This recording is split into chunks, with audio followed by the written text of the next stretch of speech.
everybody, Miss Brown here. Today we're creating an aluminum foil relief. Hello, fantastic and amazing artists. Nice to see you here. I know we can't be together right now, but I wanted to send some videos your way of projects you can do at home while we're not at the school. So the first project you're going to be making is using cardboard relief.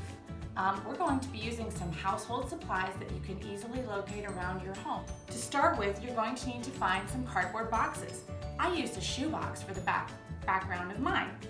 So when I walked around my apartment, I found boxes in the recycling bin from granola bars. I found we had to get a new detector for the wall. I found the box for that.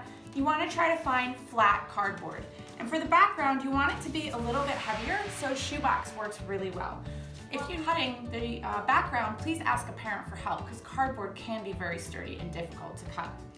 Once you have the cut out, you're going to think about what you want to design. For mine, I chose a cityscape, so I cut out a lot of shapes of rectangles and triangles, and then even and wiggly shapes for clouds. So I decided to do a picture of New York City. I even added a water tower. So as you can see though, it's blue, but my cardboard isn't blue. You'll find out soon how I got it blue. First off, go find your supplies. Here's the list.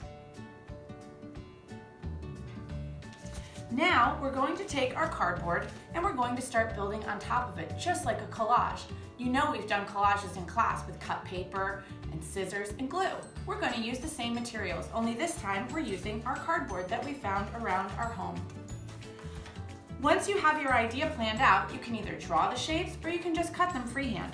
For my second one, I'm cutting them freehand. I decided to use shapes that I know, hearts, triangles, squares, and even some wiggly organic shapes. Remember, if you need help cutting, ask a parent or a caregiver to help you. If you're cutting a turning shape, make sure you turn your scissor and your cardboard while you're cutting. Now, you can glue it down any way you want.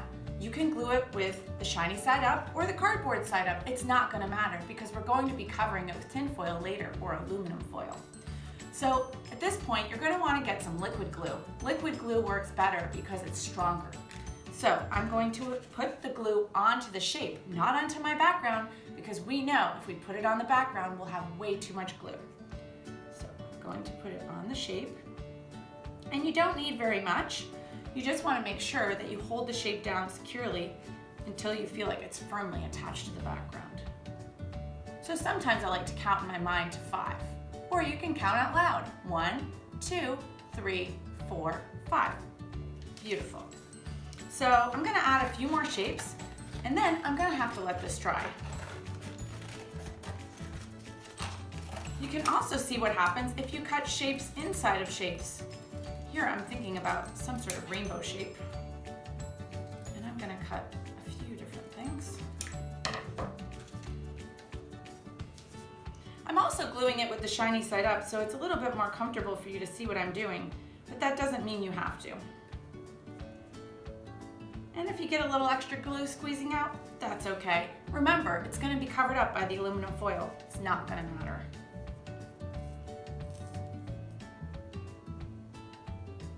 Okay, that's just the right amount of glue. Have this one coming up.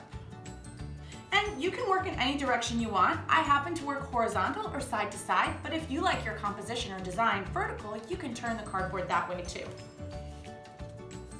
Remember, once you have all your pieces glued on, make sure everything is securely attached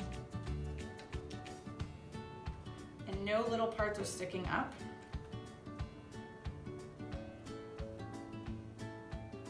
I always like to put a paper towel underneath too, so then I can wipe my fingers if they get gluey. That's really handy. Okay, then I'm going to set all my cardboard to the side and I'm going to let this dry for maybe about 20 minutes. And you can set a timer and go do something else while it's drying. Hi everyone, welcome back. So now we're ready to add the aluminum foil. So the first thing we need to do is we need to actually apply glue to this so that the aluminum foil will stay in place. So for this, I'm actually going to use a glue stick. Remember, I've been letting this dry for 20 minutes. So I'm gonna put glue stick all over all my pieces that I cut out, the background, the entire thing. You might need to turn your glue stick up. And it doesn't matter if there's lumpy bumpies because it's all gonna get pressed in. Okay.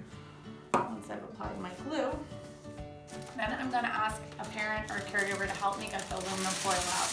Remember, aluminum foil has a sharp edge, so you have to be very careful when tearing it. You can either put it with the shiny side face up or the matte side face up. It doesn't really matter. I'm gonna put the matte side down, so the shiny side is gonna be up.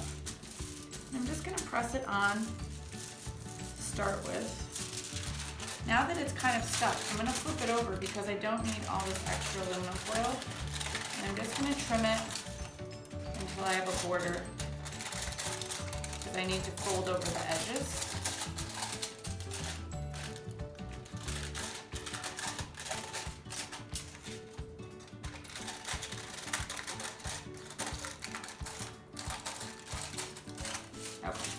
Don't forget, you can recycle this. We're gonna be having a collage video, so you can put this aside and save it for the collage project. And by the way, aluminum is recyclable. So now I'm just gonna be folding my edges over, and this is where my masking tape is gonna come in handy. I'm gonna need 4 small pieces of masking tape. Folding over all 4 edges. And if you want more masking tape, if you want the pieces longer, that's fine. I just don't like to waste. And I fold my corners in just like you would for like a holiday package or a package of some sort. Okay, last one.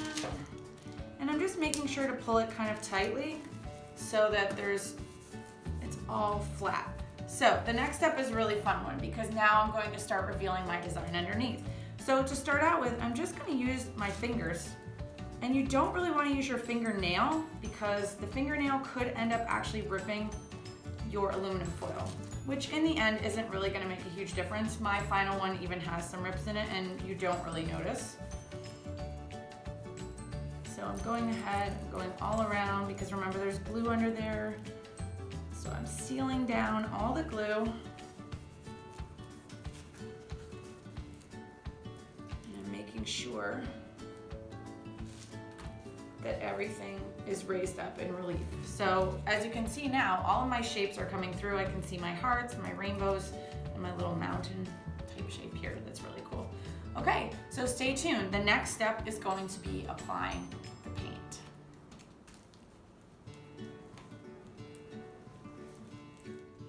So the next step now is going to be to paint a layer of one color over the entire relief plate. So I'm using actually Crayola Tempera, but you can also use acrylic paint. You can even use shoe polish. You could use India ink if you had it in the house. And you can also use black spray paint for this, but that would need to be done in a really well ventilated area. So I'm using the Tempera paint because it's completely non-toxic and I can just do it right on top of this paper towel. And I'm just putting a thin coat over the entire surface, all my shapes, my background. It's covering the whole thing with the color of my choice.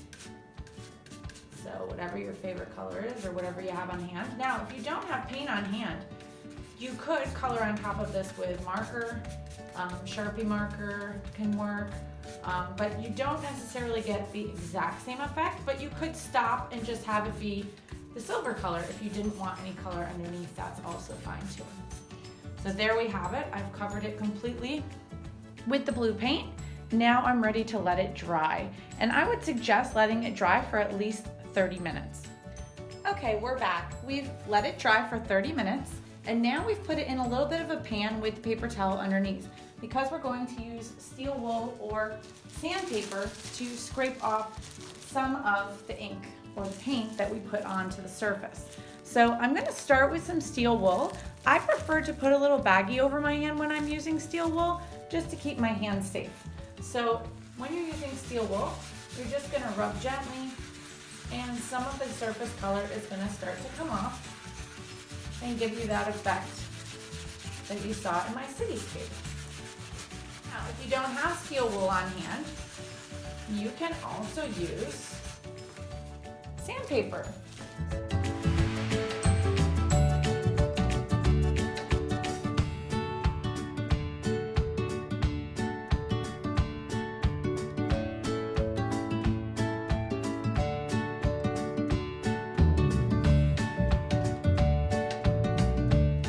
Everybody for joining me for the aluminum relief project. I hope you had as much fun as I did.